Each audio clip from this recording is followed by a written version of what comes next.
Okay, pag-usapan natin ang isang napakalalim na tanong sa teolohiya. Saan nga ba napupunta ang kasalanan? Paano ba nagkakaroon ng hustisya at kasabay nito pagpapatawad sa isang universo kung saan lahat tayo ay may pananagutan? Ito yung misteryo na nasa puso ng lahat, di ba? Sa simula pa lang, may isang pagkakamali na nagbago sa takbo ng buong kasaysayan. Pero ang tanong, kaninong balikat nga ba talaga nakapatong ang bigat ng lahat ng ito? So sa kwentong to, may dalawa tayong pangunahing suspek. Sa isang banda, andyan si Adan, yung taong gumawa mismo ng aksyon. Sa kabila naman, si Satanas, yung utak sa likod ng panlilinlang. Dito mismo sa tensyon sa pagitan nilang dalawa, umiikot ang buong pagsusuri natin. Bago tayo lumalim, importante lang lalinawin natin, ang tatalakayin natin ay isang partikular na interpretasyon mula sa ating source material. Siyempre, hindi ito ang nag-iisang pananaw, pero bibigyan tayo nito ng isang kumpletong lohika para maintindihan kung paano nagtatagpo ang hustisya at awa. Okay, simulan na natin sa pinaka-basic. Para malaman natin kung sinong may pananagutan, kailangan muna nating intindihin na ayon sa ating pinag-aaralan, may dalawang klase ng kasalanan. Hindi lahat ng pagkakamali ay pare-pareho. Ito yung sitwasyon ni Adan. Kumayos siya dahil naniwala siya sa isang kasinungalingan. Hindi niya lubos na nakita yung buong lawak ng consequences ng ginawa niya. At dahil doon, napaka-importante nito na nanatiling bukas yung pinto para sa pagsisisi. Ngayon, ito naman yung kabaliktaran. Ito yung kasalanan ni Satanas. Sinasadya, isang deliberate na pagre-rebelde. Alam na alam niya yung ginagawa niya at yung layunin niyang ay direktang salungatin ang Diyos. Sa ganitong klase ng sitwasyon, paano ka pa nga naman makakapagsisi ng totoo, di ba? Sige, silipin natin yung puso ni Adan. Ano ba talaga ang nag-udyok sa kanya? Hindi ito galit. Hindi ito pagre-rebelde sa Diyos. Ang sinasabi sa atin ay kumilos siya dahil sa pag-ibig.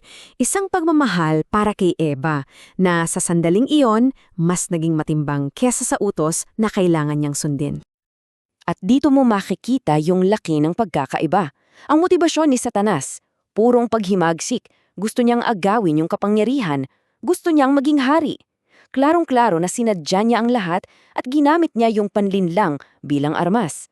Dito talaga lumilinaw yung guhit sa pagitan ng nanlinlang at ng nanlinlang. So, dahil sa pagkakaibang yan, natural lang na may papasok na tanong sa isip natin. Kung ganoon pala kalakas ang epekto ng panlilinlang, bakit hinayaan ng isang Diyos na makapangyarihan sa lahat na mangyari ito in the first place? Yan yung susunod nating bubuklatin. Ito yung tanong na parang ang logical itanong, di ba? Kung kaya niyang gawin ang lahat, bakit hindi niya nalang ginamit yung kapangyarihan niya para maiwasan ang lahat ng gulo? Well, yung sagot pala, nakasalalay sa isang napaka-fundamental na prinsipyo. At ito na nga yun, ang kalayaang magpasya o free will. Sinasabi sa ating source na ito yung pundasyon ng lahat. Kasi isipin mo, para magkaroon ng tunay na pag-ibig, kailangan may pagpili. Yung pag-ibig na sa pilitan, hindi naman yung tunay na pag-ibig, di ba? So, ang pinaka-core idea dito ay ito. Iginagalang ng Diyos ang kalayaang yan. Hindi niya pinipilit, hindi niya minamanipula ang desisyon ng kahit sino, kahit pa yung desisyon ni Satanas na magrebelde. Crucial yung paggalang na yan sa pagpili para sa mismong karakter ng Diyos. At ito, para sa akin, ang isa sa pinakamalakas na ideya rito. Bakit hindi na lang puwersa ang ginamit?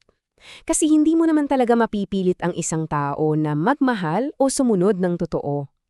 Pag-ibig lang, tanging pag-ibig lang ang may kakayahang baguhin ang puso at tuluyang pawiin yung kagustuhang gumawa ng masama. Alright, so ngayon pag-ugnayin na natin ang lahat.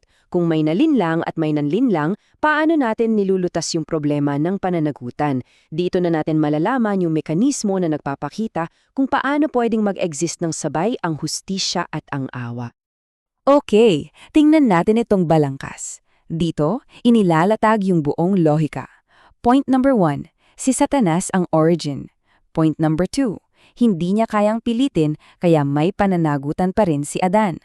Pero para sa akin, ang pinaka-critical na punto dito ay yung number 7. Ang ibinabalik kay Satanas ay hindi yung kasalanan na ginawa ni Adan, kundi yung pinagmulan ng lahat, yung kasinungalingan niya.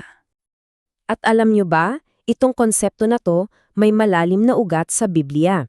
Ito yung ritual ng scapegoat o yung kambing para kay Azazel. Sa ritual na to, isang kambing yung parang simbolikong nagdadala ng kasalanan ng buong bayan palayo sa kanila. So ganito yung proseso kung paano bumabalik yung pananagutan sa pinanggalingan nito. Step 1, yung kasinungalingan ni Satanas. Ito yung nagtanim ng kaloobang magsala kay Adan.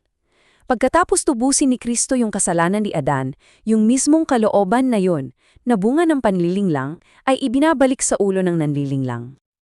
Ngayon, nakita na natin ang buong picture mula sa simula hanggang sa dulo. Ano na ngayon ang ibig sabihin ng lahat ng to? Ano ang implikasyon nito para sa paghatol, sa pagsisisi, at syempre sa pag-asa? Dito talaga natin makikita yung dalawang magkaibang destinasyon. Para kay Adan na kumakatawan sa ating lahat, dahil nalinlang siya, may puwang para sa pagsisisi at pagtanggap ng awa. Pero para kay Satanas, dahil kumilos siya ng may buong kaalaman at pagrerebelde, ang landas niya ay patungo sa pagtanggap ng hustisya para mismo sa ginawa niya. Kaya sa huli, ang ganda ng ipinapakita nito. Ipinapakita nito kung paanong ang dalawang tila magkasalungat na bagay, ang perpektong hustisya at perpektong awa ay pwedeng mag-exist ng sabay. Yung nanlinlang tumatanggap ng hustisya at yung nalinlang binibigyan ng daan patungo sa awa. At iiwan ko kayo sa tanong na to para pagnilayan. Kung yung pag-amin na tayo ay maaaring malinlang o yung pag-amin na nagkamali tayo dahil sa kulang na kaalaman, kung yung pala ang nagbubukas ng pinto sa pagbabago, paano nito binabago ang pagtingin natin sa sarili nating mga pagkakamali at sa pagkakamali ng ibang tao? Isang bagay na sulit isipin.